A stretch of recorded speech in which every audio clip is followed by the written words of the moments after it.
ரகுபதி, தமிழக சுற்றுச்சூழல் துறை அமைச்சர் சிவவி மெய்யநாதன் ஆகியோர் கலந்து கொண்டு புதுக்கோட்டை மாவட்டம் அன்னவாசல் அரசு மருத்துவமனைக்கு திமுக பேரூர் கழக செயலாளர் நினைவு நாளை முன்னிட்டு அவரது குடும்பத்தினர் சார்பாக 10 லட்சம் ரூபாய் மதிப்பீட்டில் மருத்துவ உபகரணங்கள் வழங்கும் நிகழ்ச்சி நடைபெற்றது.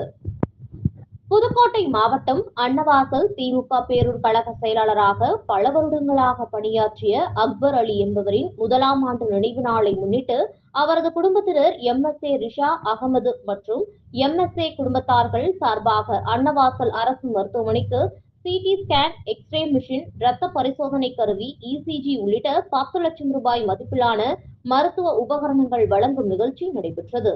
இந்நிகழ்ச்சியில் தமிழக அமைச்சர்கள் ரகுபதி, சுற்றுச்சூழல் துறை அமைச்சர் சிவவி மெய்யநாதன் மற்றும் மாவட்ட செயலாளர் வழக்கறிஞர் செல்லப்பாண்டியன் ஆகியோர் சிறப்பு அழைப்பாளர்களாக கலந்து கொண்டு பொதுமக்கள் பயன்பாட்டிற்காக அன்னவாசல் அரசு தலைமை மருத்துவர் முன்னிலையில் மருத்துவ உபகரண பொருட்களை வழங்கி சிறப்பித்தனர்.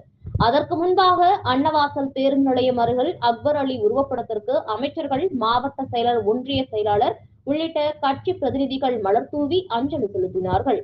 இந்த நிகழ்ச்சியில் அன்னவாசல் அரசு மருத்துவமனை மருத்துவர்கள், செவிலியர்கள் உடனிருந்தனர். இந்த நிகழ்ச்சி ஏற்பாட்டினை நகர செயலாளர் பொறுப்பு ரிஷா அகமது செய்திருந்தார் என்பது குறிப்பிடத்தக்கது. புதுக்கோட்டை மாவட்ட